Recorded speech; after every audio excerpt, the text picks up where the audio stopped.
Make a drawing first. Cut it.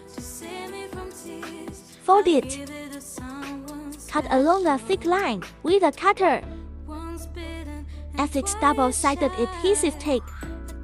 Combination of roof and main body.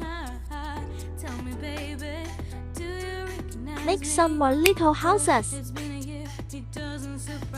Draw the outline of the curtain and the house on the wrapping paper.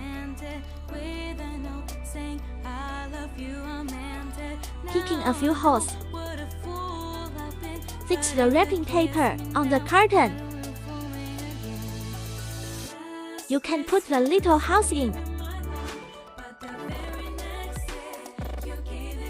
Add small decorations according to your preference.